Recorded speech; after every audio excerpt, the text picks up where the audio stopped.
बिस्मिल्लाह वस्सलातु वस्सलामु अला रसूलिल्लाह अम्मा बाद। अस्सलामु अलैकुम वरहमतुल्लाहि वबरकातुहू। जब कोई मरीज़ इलाज करवाने के लिए किसी आमल के पास जाता है, वो कुछ सवाल करता है, आप मरीज़ का डाटा लेता है।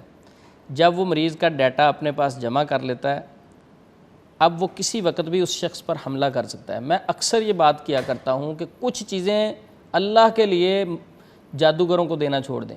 हमें कई कॉल आती हैं, हम फ़ोन अटेंड करते हैं, लोग मसला बताने से पहले सर मेरा नाम ये है और मेरी वालदा का नाम ये है, हालांकि हमने पूछा ही नहीं। लोग इतने ट्यून हो चुके हैं कि थोड़ी सी बात, मेरा ये मसला है, मैं इस्तिखारा करवाना चाहता हूँ, मेरा नाम ये है, मेरी वालदा का नाम ये है। तो मैं बताना ये चाहता हूँ कि हमारा अपना कसूर है। जो जादूगर हमें तंग करते हैं, जो हमें बहुत सारे मसाइल का सामना है, हमारा अपना ज़्यादा कसूर है। भाई क्यों आप अपनी वालदा का नाम बताते हो, क्यों अपनी तस्वीर देते हो, क्यों अपने पाँव की मिट्टी देते हो, क्यों कपड़े देते हो। तो जादूगर अगर आपसे ये चीज़ें मांगता है, यानी तस्वीर, कपड़े, सर के बाल, आपकी वालदा का नाम, ये सारी चीज़ें मांगता है, कभी ना दें। तो ये सारा डाटा लेने के बाद क्या करता है, इन नामों के साथ आदाद निकालेगा और उसका एक पुतला बनाएगा या कोई चीज़ अपने पास रखेगा, दफन करेगा।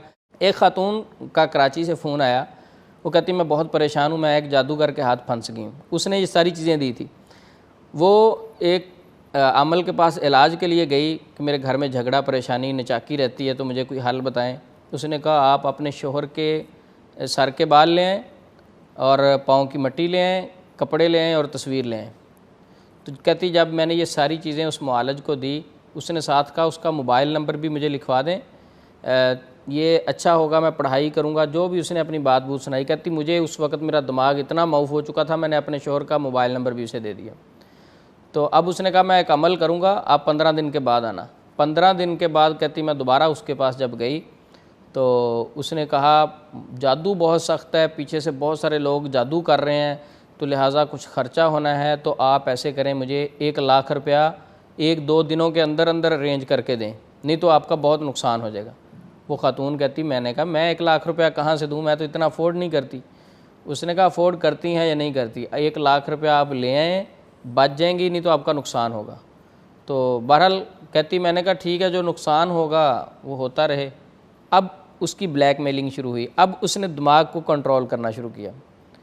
कहता ठीक है, अगर आप पैसे अरेंज नहीं कर सकते तो आपके हस्बैंड का नंबर मेरे पास है और ये सारी चीज़ें भी उनकी मेरे पास पड़ी हुई हैं, कमीज़ उनकी मेरे पास है, बाल उनके मेरे पास हैं, तस्वीर उनकी मेरे पास है। मैं उसको फ़ोन करके बताऊंगा ये तेरी बीवी तेरे ऊपर जादू करवाना चाहती थी और ये चीज़ें मुझे दे के गई है, क्या तेरा नाम ये नहीं है, तेरी वालदा का नाम ये नहीं है।